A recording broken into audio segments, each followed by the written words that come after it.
Hello, আসসালামু আলাইকুম guys. আজকে আমি রান্না করব, দেখেন, ডাল দিয়ে আমরা এই যে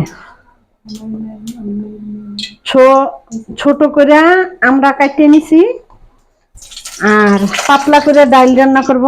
আমি ডালটা ঘুরতে আছি, ঘুরটা পানি দেব। দেখেন, পাতলা করে ডাল আমরা রান্না করলে অনেক মজা। গাছের টাটকা আমরা, আমার মেয়ের ম্যাম উনি গাছ থেকে পাড়িয়ে দিছে টাটকা আমরা। ডালটা প্রথম ঘুরতে আগে ডালটা সেদ্ধ করবেন, সেদ্ধ করে সেদ্ধের ভিতরে আপনার রসুন দেবেন, রসুন কুচি, পেঁয়াজ কুচি দিয়ে তারপরে ডালটা সেদ্ধ হইলে হালকা হলুদ দিয়ে ঘুটে পানি দিবেন। পানি দেওয়ার পরে দেখেন ডালটার কালারটা কত সুন্দর। পানি দেব, যেহেতু পাতলা ডাল রান্না করব একটু পানিটা একটু বেশি দিতে হবে। আর একটু দেব পানি।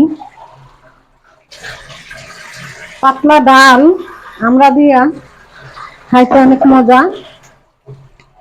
দেখেন পানি দেওয়া শেষ, আমি দেব আমরা যে ছোট করে কাটছি।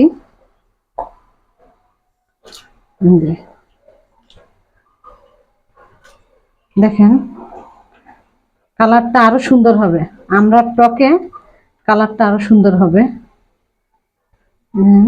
ডালটা হতে থাক।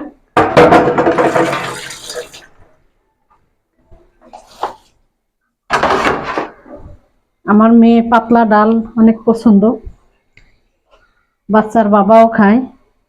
ডালটা হতে থাক, সাথে সাথে আর একটা শেয়ার করবো আপনাদের সাথে। দেখেন ছোট করে কাঁচকলা কাটছি, কাঁচকলাটার কষ কিন্তু অনেক।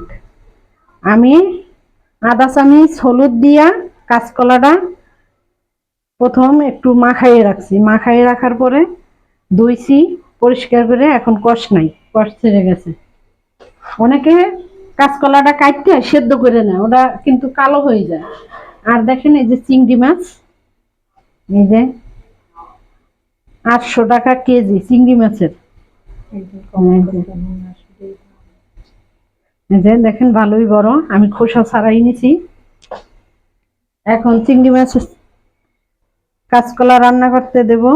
প্রথমে যে পেঁয়াজ কুচি, দেখেন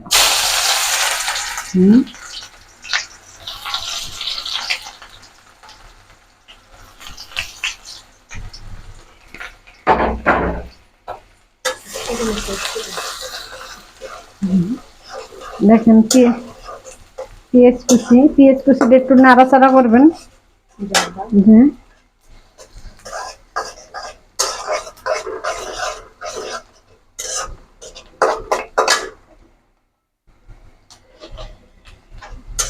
তারপরে আমি চিংড়ি মাছটা দেব পেঁয়াজের সাথে।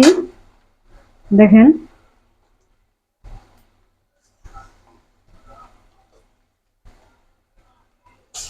আমি খোসা ছাড়াই নেই, প্রত্যেকটা এসে খোসা ছাড়াই নেই।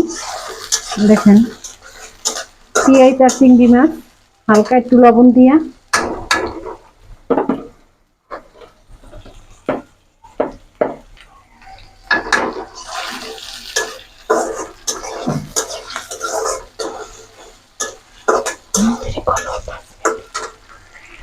একটু হলুদ দেব, হালকা হলুদ দিলে চিংড়ি মাছের কালারটা সুন্দর হবে। দেখেন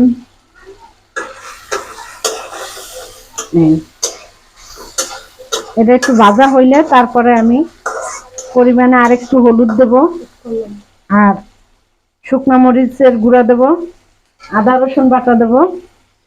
আদা রসুন বাটা দিয়ে কষাইয়া তারপরে আমি ঝোলটা দেব।